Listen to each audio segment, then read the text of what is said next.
ماضی کے مقابلے میں اب جو حالات ہیں اس کو دیکھتے ہوئے کتنا مختلف ہے یہ معاہدہ، اس کے کس انداز میں آپ اس کو دیکھتے ہیں؟ کوئی تقریباً 2022 سے ہم لوگ یہ دیکھ رہے ہیں کہ سعودی عرب کے دائرے لگ رہے ہیں۔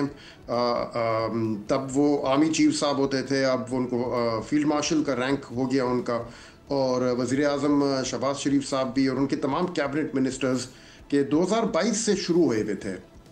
یہ دورے، اور وہاں سے واپس آ کے عاصم منیر صاحب نے کہا بھی تھا،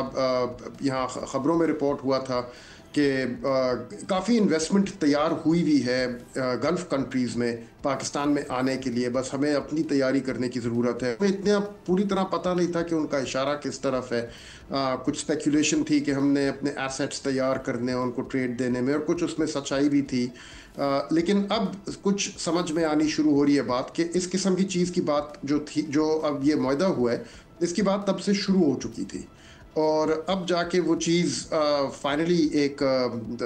کلوجر پہ پہنچی ہے۔ سگنیچرز وغیرہ ہو گئے ہیں، اور اس میں میرے خیال میں جو اسرائیلی حملہ ہوا تھا دوحہ کے اوپر، اس نے کافی رول پلے کیا ہے رفتار کو تیز کرنے میں اس طرف سے، اور میرے خیال میں 2022 سے لے کے آج تک اسی چیز کے انتظار میں تھے ہمارے گورنمنٹ والے، کیونکہ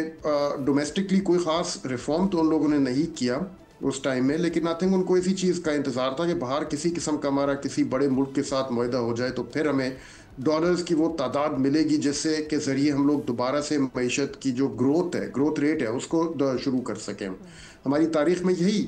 پیٹرن رہا ہے کہ باہر سے ڈالرز آتے ہیں اور اس ڈالرز کی بنیاد پہ پھر ہماری معیشت گرو کرتی ہے۔ ہم لوگ اپنے ڈومیسٹک ریفارم کی بنیاد پہ کبھی اکانومی میں گروتھ ریٹ نہیں پیدا کر سکے،